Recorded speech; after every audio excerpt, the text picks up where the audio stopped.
My name is Ben Ferguson. I'm a council member of the Victorian branch of the Society and facilitating this session on the labour market and taxation system implications of the current COVID-19 pandemic in Australia.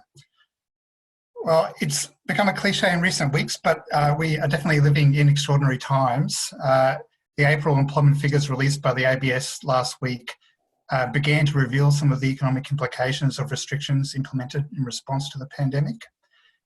The number of people employed and hours worked fell significantly in the month, and the underemployment rate rose by almost 5 percentage points. This is also only likely to be the beginning of a very long process of labour market displacement and adjustment as governments start to plot the path back to economic recovery and potentially respond to future waves of infection over time. To talk to us today about what this means for Australia and Australian workers and the implications for the taxation system, we have Jeff Borland and Robert Breunig. The order of proceedings today will be, I'll be getting Jeff and Robert to give short presentations on their thoughts on the issues, followed by a Q&A session. To ask questions for the Q&A session, can I please ask you to write in the comment box, in the Q&A box down at the bottom of the platform. And at the end, I'll try my best to facilitate the session with Jeff and Robert. Also to note, this webinar will be recorded or is being recorded and will be placed on the Society's website after today. Our first speaker today is Jeff Borland. As many of you know, Jeff is the Truby Williams Professor of Economics at the University of Melbourne. His main interests are analysis of labour markets in Australia, program and policy evaluation and design, and Australian economic history. He's also a fellow of the Academy of Social Sciences in Australia and a board member of CEDA. And I'd like to throw now to Jeff to give his thoughts on the issue. Thanks very much, Ben. Thanks to the Economic Society and Ben for the invitation. Thanks to Di for organising and hosting the event. So I'm going to share my screen now, but if it's like usual, I'm about to use up about half a minute of my time while my laptop really slowly goes to slideshow. Wow, it's even I think slower. we can see it. Yeah. Yeah, might be a bit slow on going to slideshow. I think it's coming up now, Jeff. Yep. Thanks, Ben.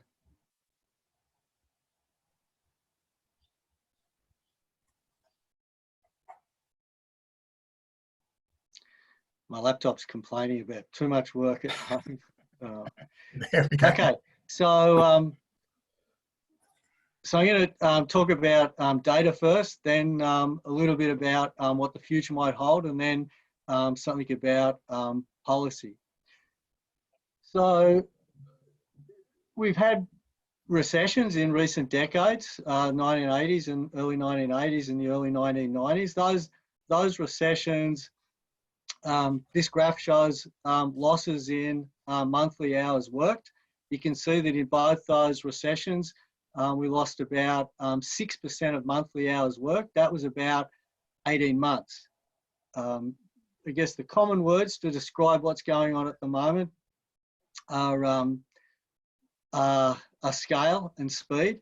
And so that adds in what happened in 1 month between March and April in the current episode, where we lost 9.2% of monthly hours worked. To give a longer run perspective, so what I've done here is to merge Matt Butland's unemployment series with an average of ABS data to try and make it comparable to Matt's series through to the present.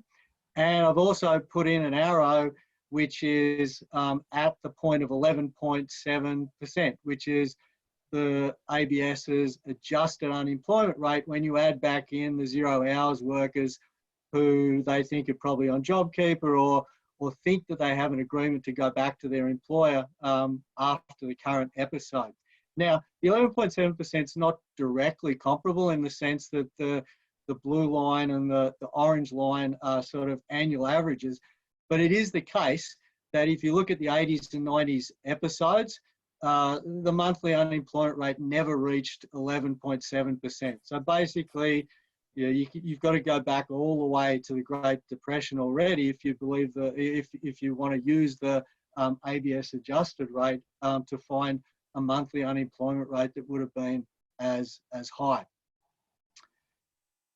Where has this decrease in monthly hours worked gone to? We know that there's sort of four ways in which we're seeing this decrease in hours worked. First of all, an increase in the official rate of unemployment, which went to 6.2%. Secondly, we've got these 0 hours workers who are counted as employed, but who are actually working 0 hours and are the JobKeeper workers or other workers who think they're on temporary layoff.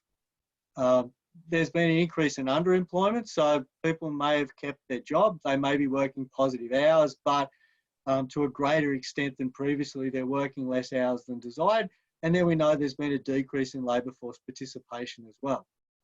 Now, there's zero probability that these numbers are exactly right, but I think there's a high probability that they kind of reflect generally what's going on. What I've basically done is to take numbers from the labour force survey. I've tried to back out the increase in 0 hours workers and then made assumptions about hours worked in those groups.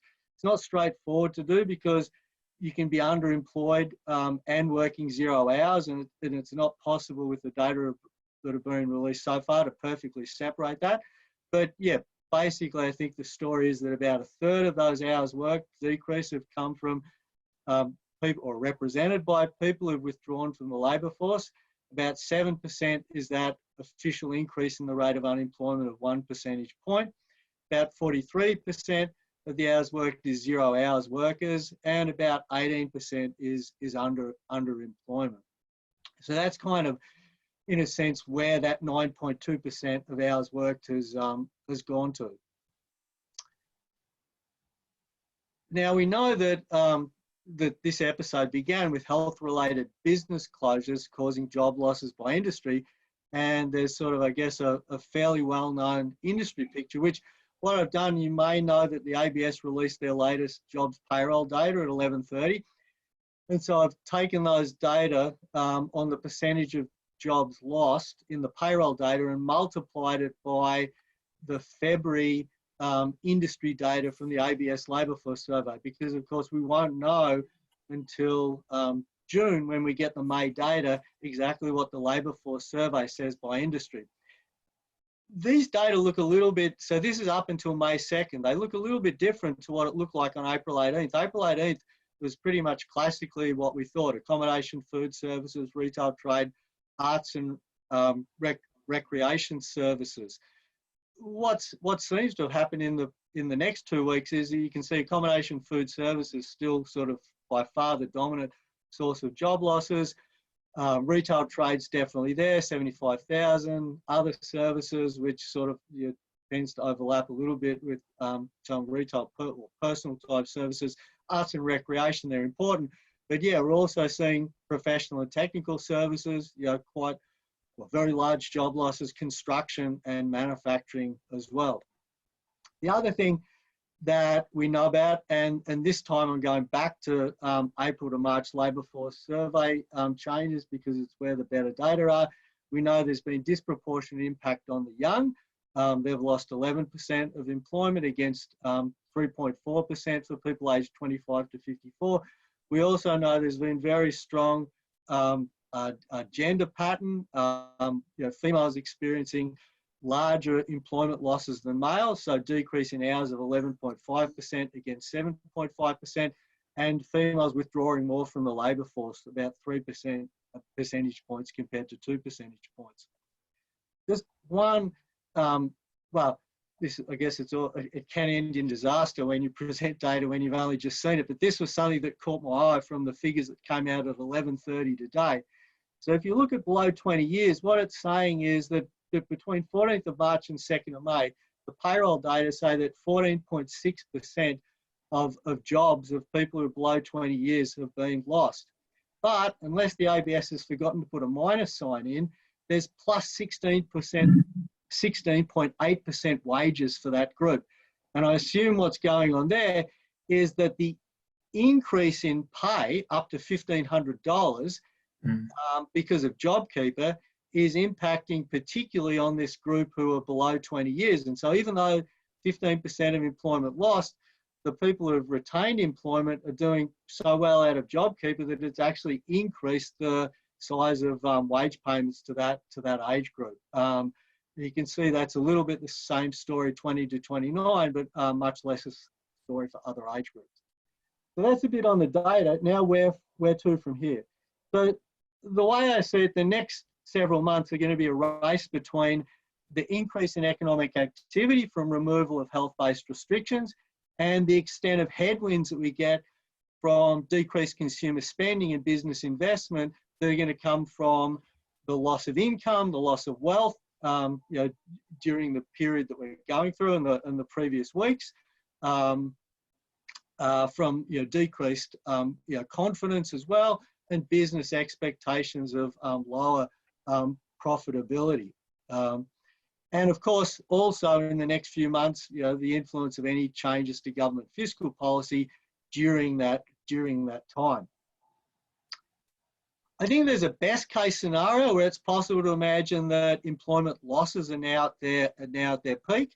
That would be if the dominant influence in the next several months comes from the reopening, and those secondary effects on consumer demand and business investment aren't significant or start to flow later on. Having seen the latest jobs payroll data today, I guess I have some questions about that, seeing the reductions already showing for construction and manufacturing. But it is at least possible, based on the numbers today, which basically show no change in the last 2 weeks in total job losses, to think that the 9% hours loss that we saw in April, may end up being a loss of 10 to 15%. And then as we get business reopenings, there'll be a slow reversal over the next several months to end to losses of about half that size. Of course, there's also a bad scenario, which is that if it's necessary to reimpose health restrictions, much worse outcomes are inevitable. The employment losses are going to be bigger and last longer. What about after the next several months? So what about if after sort of the next 3 to 4 months, things have gone well, the reopening effects outweigh the secondary consumer demand and business investment effects, and we have kind of halved the employment losses? Well, we are by no means out of the woods, because even in the best case scenario, employment, the monthly hours worked would have really only recovered to about the same level as the very worst points in the 1980s and 1990s recession. We've then got the likelihood that the demand headwinds are going to come into balance with, or probably start to outweigh, the impact of reopening on economic activity. We've got the government stimulus cliff in September, when JobKeeper, JobSeeker, and the business schemes are slated to end. And we've also got sort of a whole range of structural change that's likely to arise that's going to be happening in the labour market and causing churning. We're going to have reallocation that's been suppressed by JobKeeper. We've got medium and longer term changes to industry composition of employment because of COVID-related closures and flow-ons. For example, if our international borders aren't open, then that's likely to be causing some types of changes in the composition of employment. There's been experimentation during the shutdown that may cause changes. So, for example, if everyone likes doing Zoom meetings, maybe we're going to fly less interstate, and that's going to sort of cause some extra adjustment. I mean, just generally the impacts of digitisation and sort of what that means. We also know that recessions tend to be periods of concentrated structural change, that businesses that in normal circumstances might have sort of gone out of business in the next 3 to 4 years, it all gets compressed together. So I think there's a whole lot of major issues that we really need to be worrying about in that time horizon after if we manage to get through the next several months, relatively successfully given the situation we've been in. Of course, the other issue is potentially having to adjust to not having temporary migrants to fill vacancies. Okay, so then I just wanted to say something about policy in the after that phase. So here I'm kind of assuming, look, policy stays the way it is up until September or so, in which case the outcomes are mainly determined by reopening and the secondary demand effects. But then, as I've just said, I think we've got really big policy problems to address.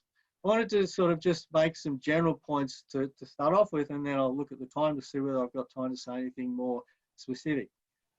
One point is that at the moment, I hear a lot of talk about structural reform and talk about need for ongoing macro stimulus. I understand that structural reform may be a source of macro stimulus, but I think we really have to separate them in our mind.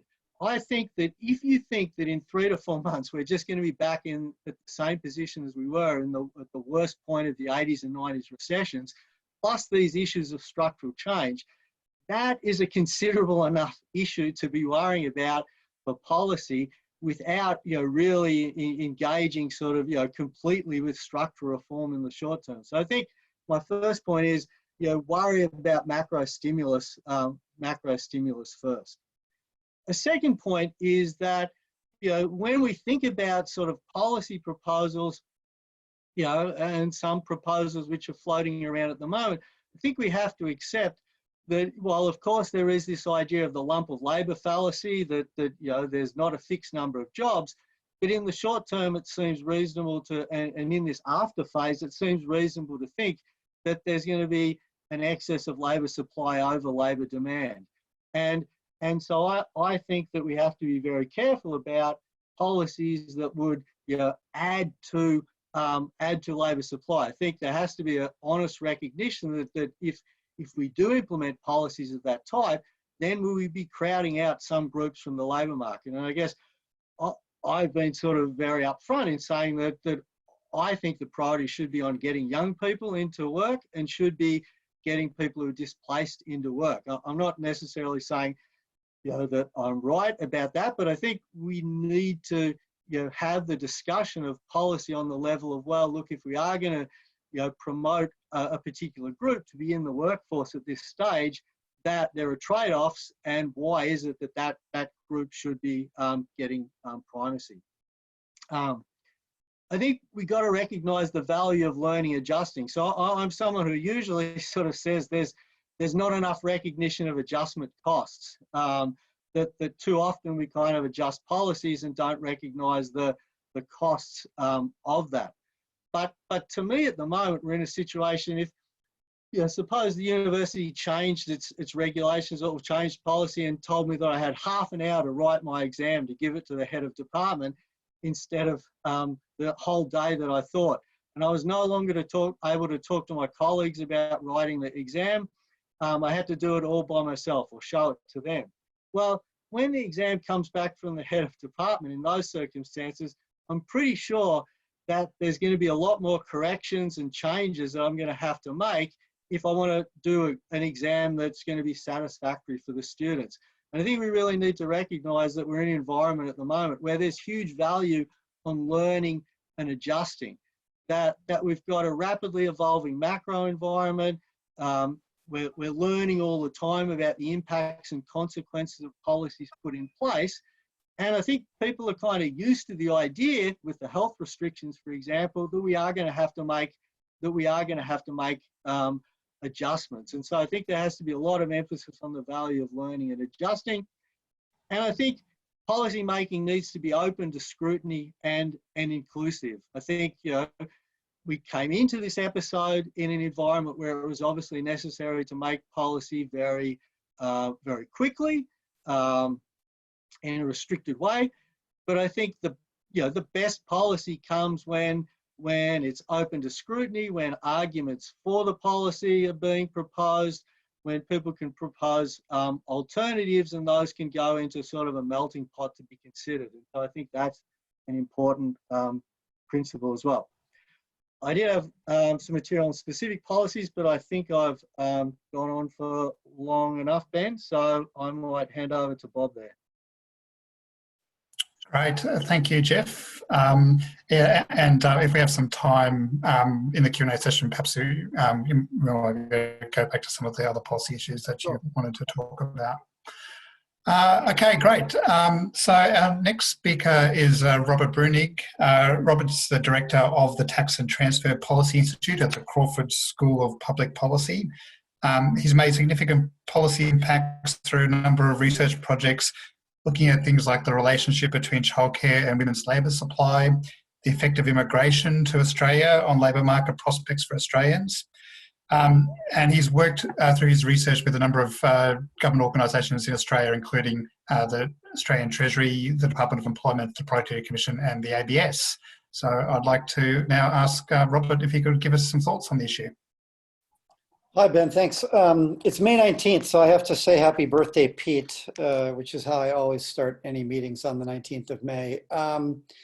So I appreciate the invitation to present in this webinar, and it's an honor to be next to Jeff Borland, who's a very clear thinker about labor economics and labor policy. And I don't have any slides, but I have a handful of notes. And the very first note that I had that I wanted to say is the same as Jeff's first general point about policy, which is that macro stability has to come first here.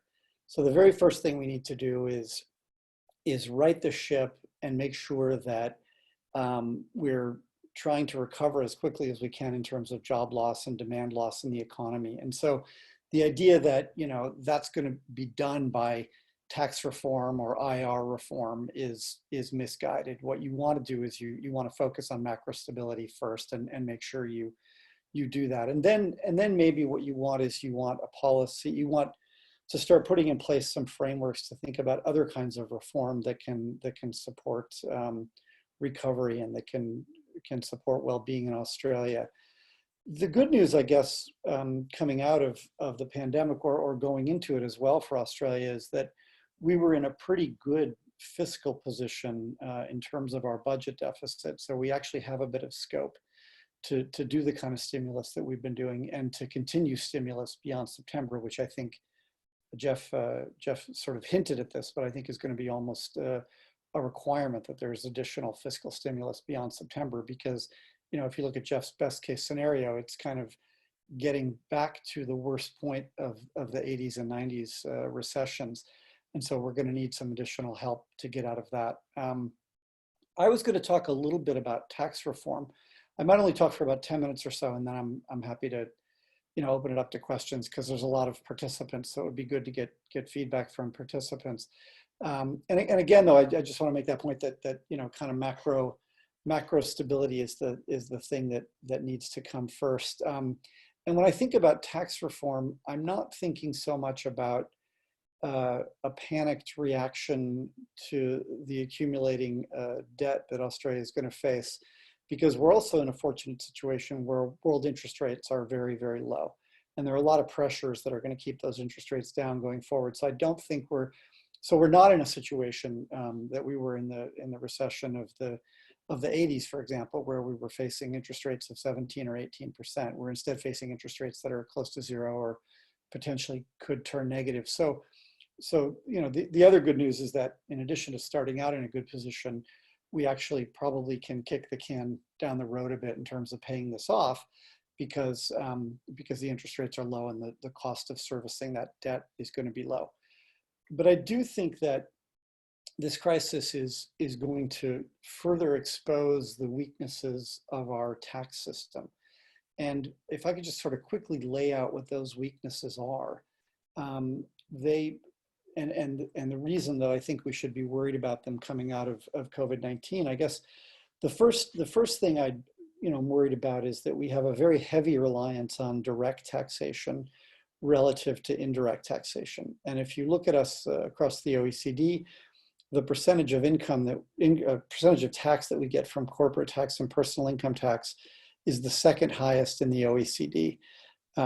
So we have a very, very low reliance on value-added tax, GST, goods and services tax, and an incredibly low reliance on land tax.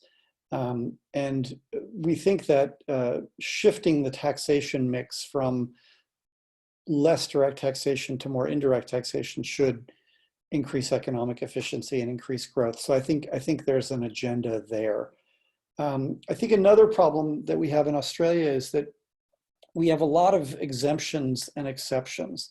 So we have a tax system that looks progressive at face value, but then in fact, there are lots of different kinds of income where we say to people, oh, well, you don't have to pay any tax on that kind of income, or you don't have to pay any tax on that kind of wealth. And all those exemptions and exceptions do a couple of things. One is they generate a lot of complexity costs that people have to comply with. The second thing is they provide a lot of opportunities to minimize paying tax.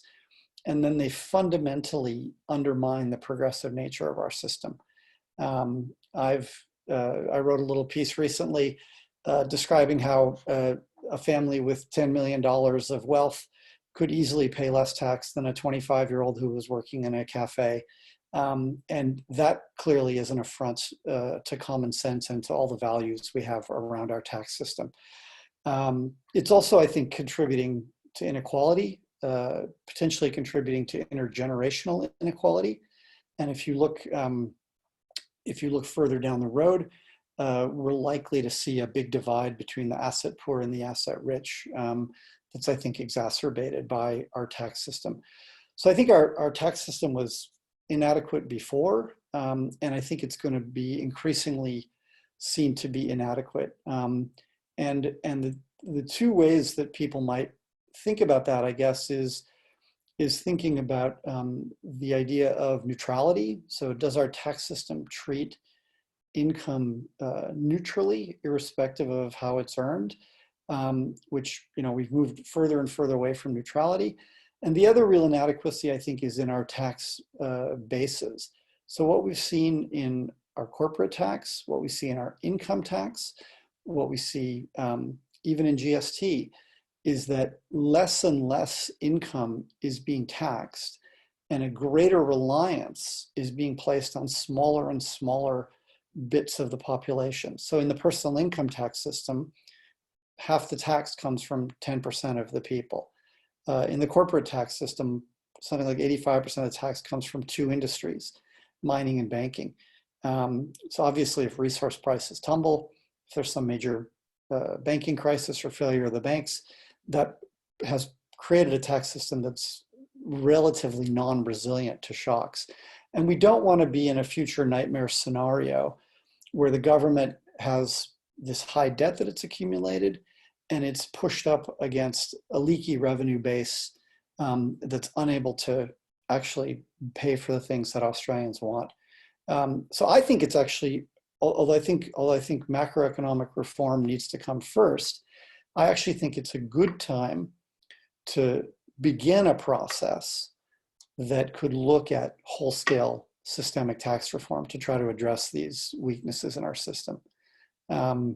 Maybe I'll leave my comments at that, Ben, and then we can take some questions and such.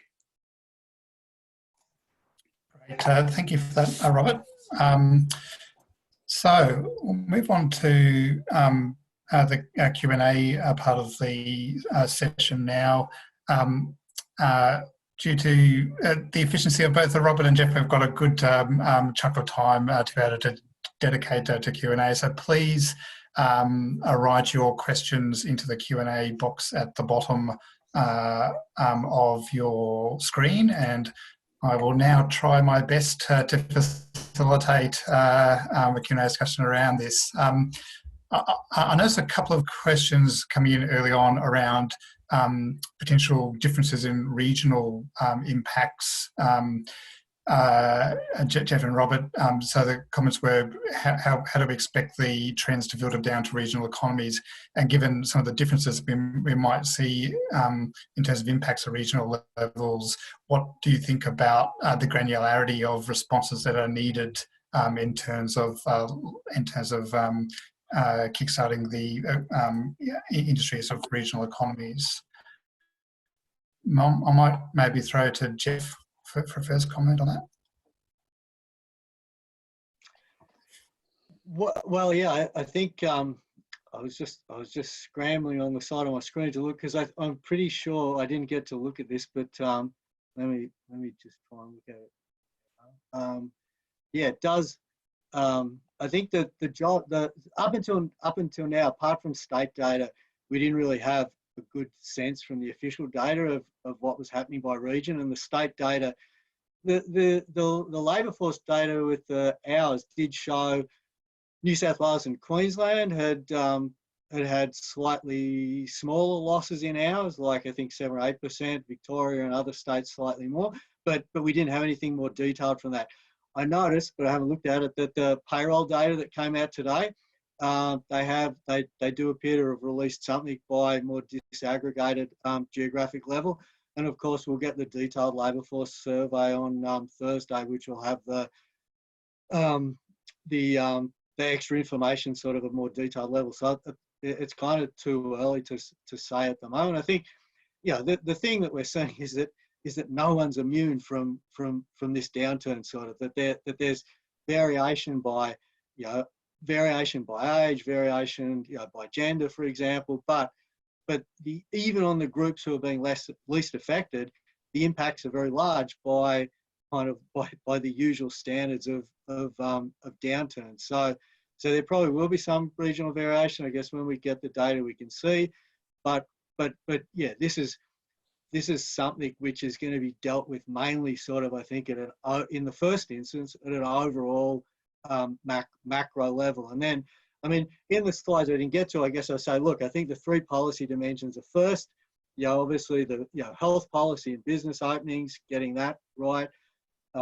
Secondly, the macro policy. But even with the best macro policy in the world, there are going to be groups who are disadvantaged and more adversely affected during this period than others. For example, are young, and that may also be some particular region, sort of. And so then I think you've got to worry about that level of policy making as well. And by the end of this week, we'll probably start to have a bit of a handle on what this is looking like geographically.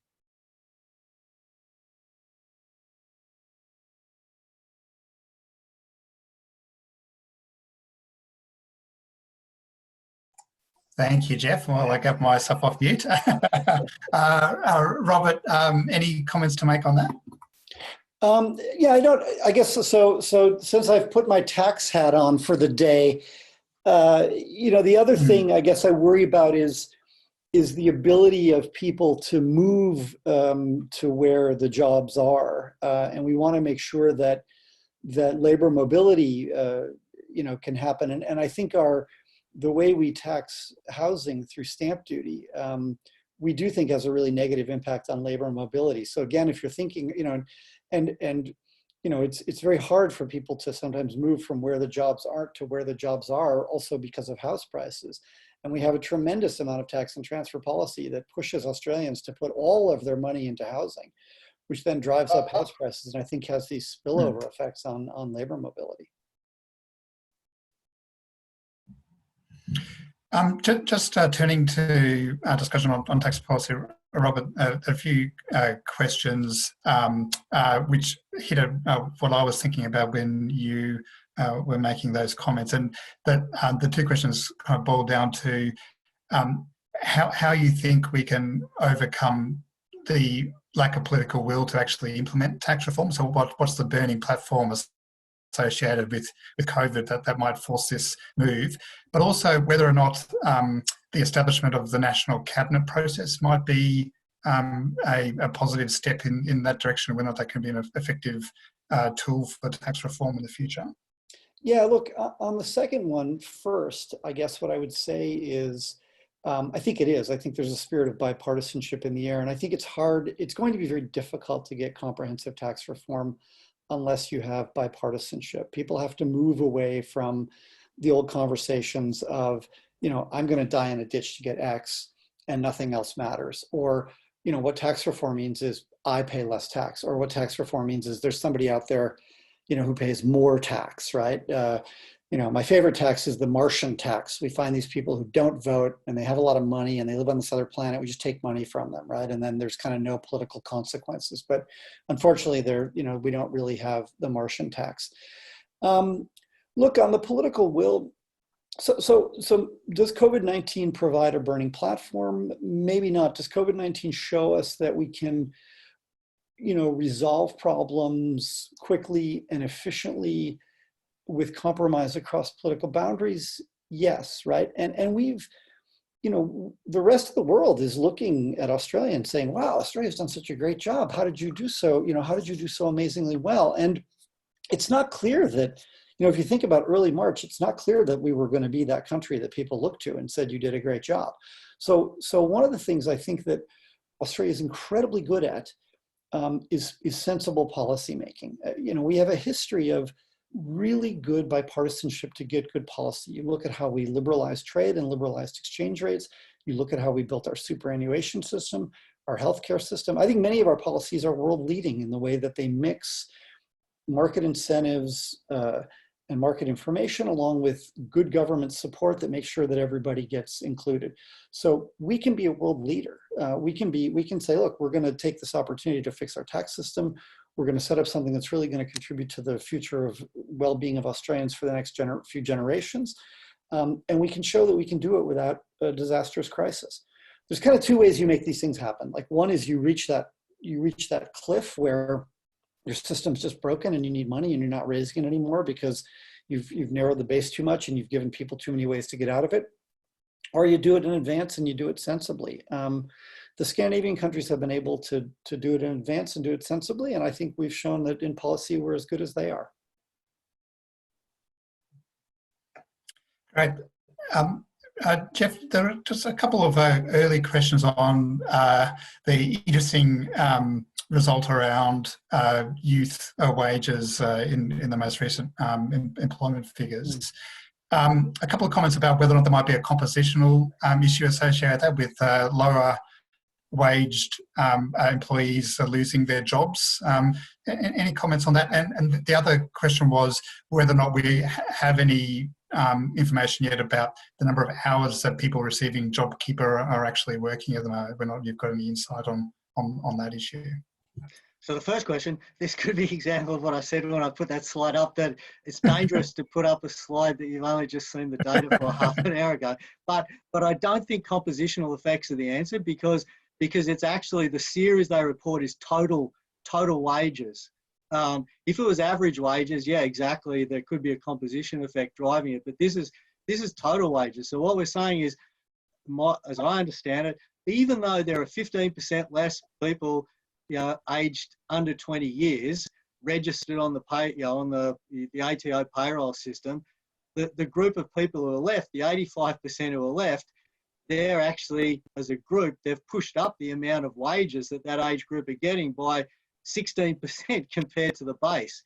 So I don't think it's composition. I don't think it's composition effects. I think I stand to be corrected, but sort of I think to me it looks like sort of a manifestation of the JobKeeper, that a lot of those people would have been earning less than the $750 a week, and now they're on JobKeeper, and suddenly there's a lot more of the payroll going to those guys. That's at least my first past thoughts on it.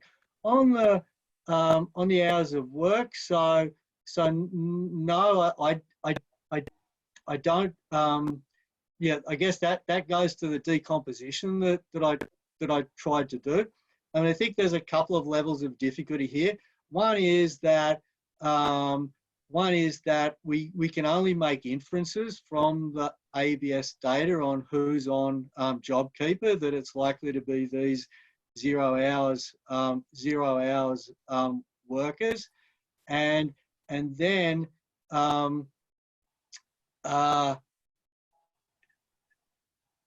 the 0 hours workers and some workers who are still have their, well, there's the two groups of workers who are getting JobKeeper. There's the workers who've kept their jobs, and then there's the workers who are being paid even though they're working 0 hours. The 0 hours workers we can get at by looking at the in the ABS data at workers who are working, working 0 hours. We can kind of, try and make a guess at what proportion of those 0 hours workers are on JobKeeper based on previous data. But yeah, we can't get a good handle on the workers who are still employed, but who might be working less hours or might be working the same hours who are on JobKeeper from the ABS data. So yeah, that's kind of a long answer. I think it is worth saying though that, I mean, I think it's important to call out how fantastic the ABS have been during this period, sort of, with the extra data they've provided and the timeliness which they've provided it, and going to the effort of doing things like creating the extra, the adjusted unemployment rate as well. I saw another question about, maybe hours of work underestimate the problem, and I think, that may be the case to the extent that some people are still sort of registering themselves as working particular hours, but they're actually not working at capacity, that there's labour hoarding going on. So I guess I'd say two things. One is, I think hours worked at the moment is our best measure of what's happening in the labour market, because it's this, it's our closest way of representing the effect of the decrease in work. Sort of the problem is, as we know, the unemployment rate's only partial, sort of, because of what JobKeeper's doing. Even the adjusted unemployment rate is partial because it doesn't take account of underemployment. The reason I like hours worked is because it puts all those things together. It does have this issue that if some of the hours that are actually being worked are labour hoarding, then it doesn't pick that up. But that's going to be the problem with any measure, sort of. Any measure that's trying to pick up the cycle, isn't going to usually adjust for labour hoarding. Ben, can I jump in on that? Yes, please.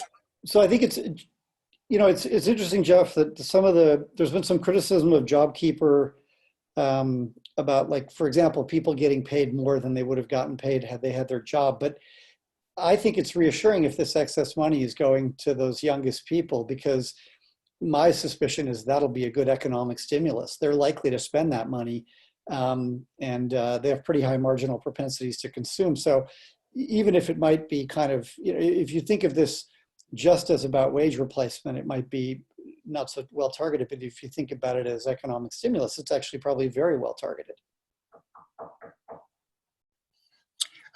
Just on the issue of the fiscal stimulus, there's a question here about recommendations that you would both give to federal government around the composition of that fiscal stimulus.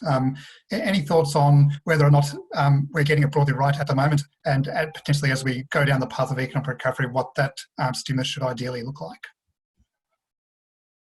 Perhaps Robert, if you want to. I see Jeff speaking, but you're on mute, Jeff. Do you want to speak? I was nodding to say that for Robert to take a turn going first. if he. I'm not sure I have any specific. So Ben, can you just restate the question again? Sorry, I think the question is. You both have talked about the importance of the macroeconomic stimulus in these times. I think the question is about the composition of that stimulus in terms of the type of spending that's being undertaken, whether or not you have any thoughts about whether we're getting the mix broadly right at the moment, but also as we go further down the path of recovery, how that might change in terms of where the government focuses its spending. Yeah, I'm not sure that's something that I feel like I'm particularly well qualified to answer. If you want to get that money into the hands of people who are going to spend it, and I think that means younger people and poorer people. Yep.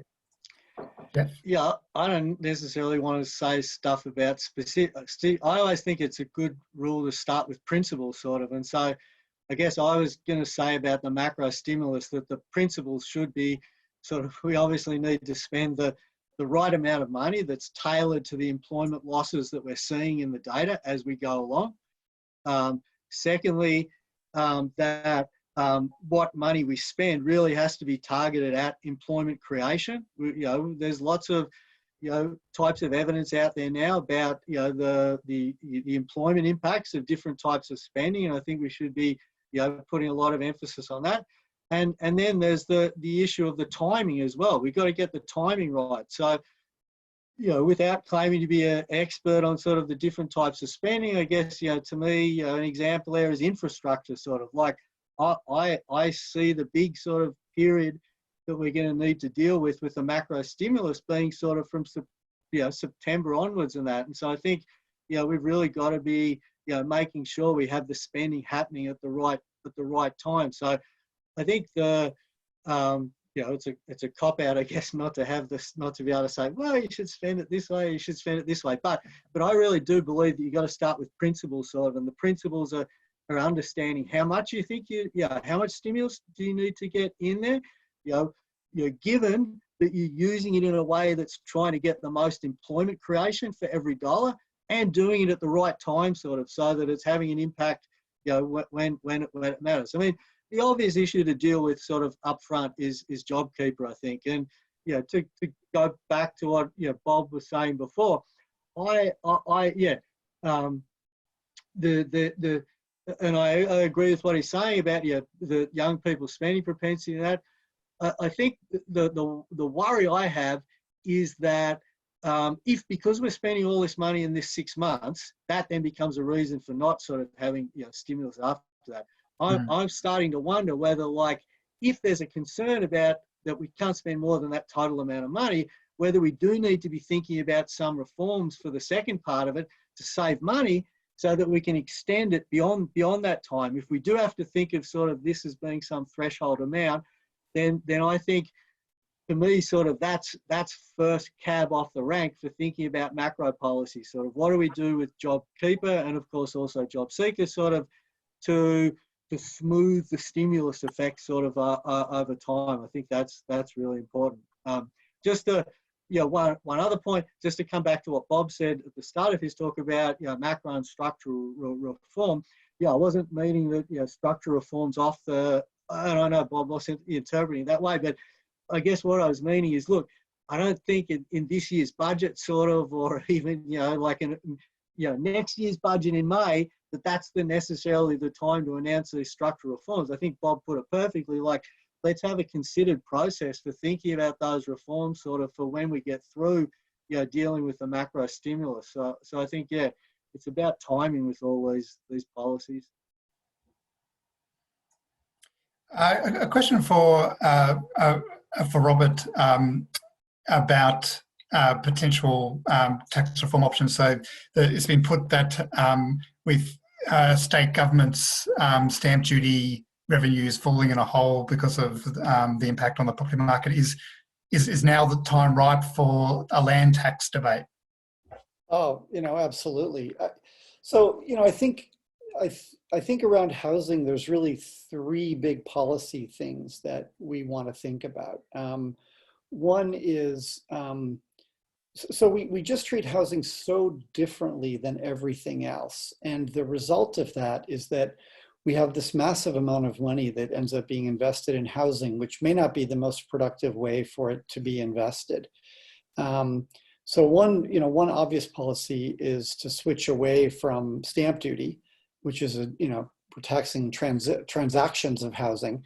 And generally, you put taxes on things you don't want. We tax cigarettes so people don't smoke. We don't want to stop people from buying and selling houses if they want to buy and sell them. So that and switching to a land tax base. And one advantage of the land tax base is that it's a lot easier to predict revenue, and it's a lot smoother revenue. In fact, you can predict it exactly because you just decide how much revenue you want, and then you set the tax rate equal to the number that gives you the revenue.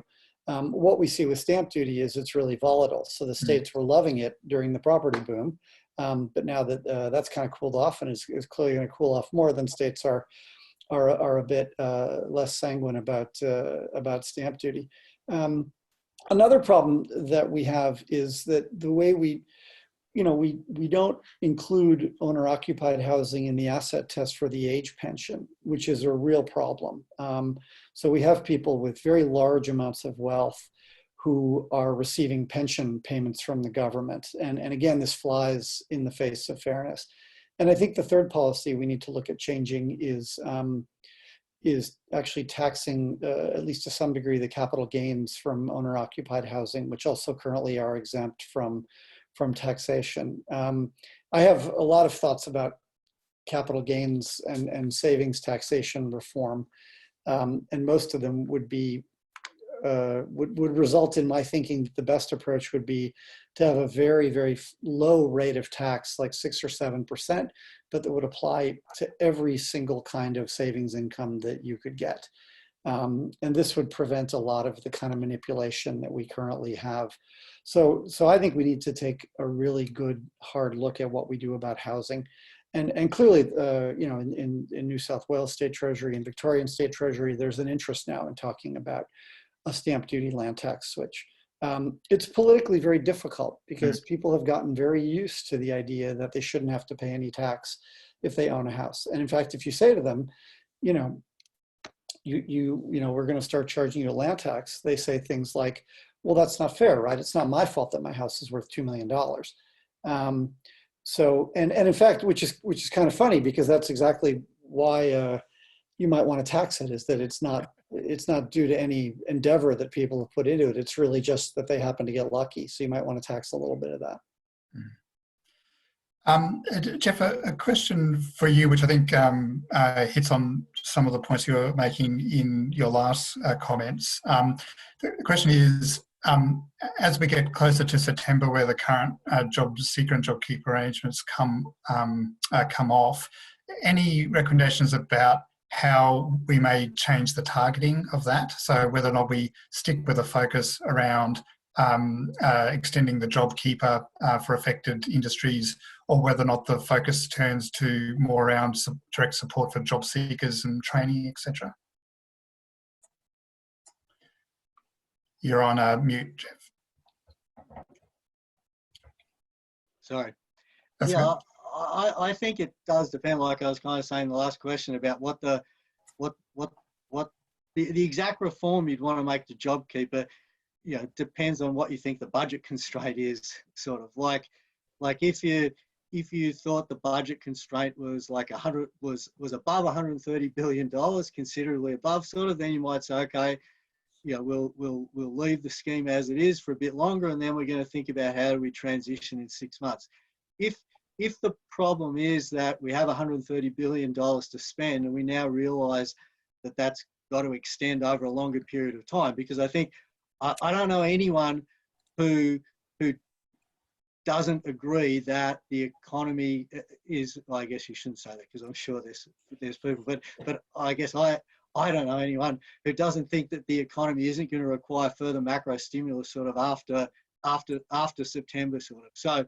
So I take that as a given, and then I think, okay, like what we do to JobKeeper then kind of depends on what our budget constraint is. Sort of, if the budget constraint is that we can't spend more than that, then I think we have to start working out ways to kind of calibrate, you know, even before the end of September, so that we can spread some of the funds into the period after that. And yeah, to me, the two ways to do that are to start to take some business, remove from eligibility some businesses from it once you think that their revenue's recovered sufficiently. Now, you know, there could be problems with doing that, because businesses think they've been promised sort of this for six months, and it could be, you know, politically difficult. I think you obviously need to have a way of doing it that doesn't rely on individual businesses reporting their revenue, because then you're giving an incentive, you know, potentially to, you know, keep pushing your revenue below that threshold. But I think potentially you can do it by working at the industry level, the type of yard seek regulation, sort of, in a sense, that gets around the, you know, individual firms. Yeah, the other way to calibrate, I guess, is the way that Bob mentioned, which is that we know that at the moment it's not calibrated at all to what people were earning, and whether that's a mechanism. Well, I can see, looking through the questions, one of my Melbourne colleagues is very exercised about the fact that one of his family members getting paid lots more money and saving it all rather than spending it. And I think that is kind of the $64 million question, though, isn't it? How you do that? Because I assume sort of that that Treasury must have believed that it was just administratively incredibly difficult, sort of to do it in a way that didn't create sort of huge transaction sort of costs and huge kind of costs for business. So I think that I think that's if coming up with an idea to sort of do that in a simple sort of way, I think is a challenge. So yeah, basically, I guess what I'm saying is, look, I think the scheme itself is working well. It's something we could extend. It's something I think we need to extend. I think at some point we're going to have to sort of transition it down. And I think that probably comes from phasing out particular businesses, and maybe comes from trying to calibrate to individual earnings. The big question is, when do we start to do that sort of? And that depends on the overall, what the government has in mind for how much we can spend.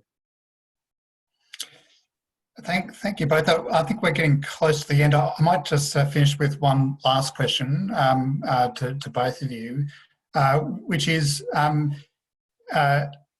a shock of the size of this, there's obviously kind of a structural change element that's likely to result. And I wonder, when you think about where are some of the potential kind of structural labour market issues that might come out on the other end of this period, what that looks like, and who are the groups that you're most concerned about in terms of their connection to the labour market? Well, I think there are some major structural challenges. I guess I had the slide where I said that, look, one of the 4 things that is going to be around in September is sort of a concentrated period of structural change, without having a lot of temporary immigrants potentially to allow to sort of ease that adjustment. So I think structural adjustment is going to be a big issue. The particular groups I'm concerned about are the groups who are always worst affected during these downturns. It's the young, it's workers who are lower skilled workers who are displaced, and it's the people who eventually become long-term unemployed because of the sort of the scarring effects that has. Any thoughts on that, Robert? Yeah, I guess 2 thoughts. The first is that I do think that we're probably on the verge of some large-scale structural change that's going to happen because of artificial intelligence. And there's been quite a bit of work looking at the kinds of jobs that are at risk, which are not only the traditional jobs that we worry about being at risk, but also a lot of the kind of law clerk type jobs and accounting type jobs that could be replaced by artificial intelligence. I don't think that what's happening will slow that trend down. If anything, it probably could accelerate it, because the kinds of financial pressures that firms are going to find themselves under will make them look for productivity gains, and that often means getting rid of those workers where they feel they can replace them. An issue I worry about is the kind of response to the pandemic that says, we need to be more self-sufficient, which I find an incredibly funny response, particularly for Australia, because when the pandemic first hit, we were sort of like, oh, we don't have enough respirators. But within 4 weeks, we had a surplus of respirators, and we were making them, and we could export them to other countries. And that shows exactly why you don't want to make automobiles in Australia, because if we really need to, we'll quickly develop it. But I am afraid there's going to be a reaction to this around the world that's going to lead to lower trade, and that will be bad for Australia, and it will lead to lower growth. And I think in the long run, it will be bad for Australian workers. Thanks for that, Robert. We've probably reached the end of time, so maybe if I just quickly thank everyone on the line for attending today. I hope you've enjoyed, as I have, Jeff and Robert giving their thoughts, and thank you to you both for your time and insights this afternoon. Before we go, just a quick reminder that the next national webinar for the Economic Society will be next Tuesday on COVID care and wellbeing, and we have a number of panellists speaking, including Catherine Fox, Susie Morosi, Emma Dawson and Julie Smith. So please, if you'd like to attend that webinar, you can register on our website. And with that being everything, once again, thank you very much, Jeff and Robert, for your time, and hopefully see everyone at the next webinar. Thank you.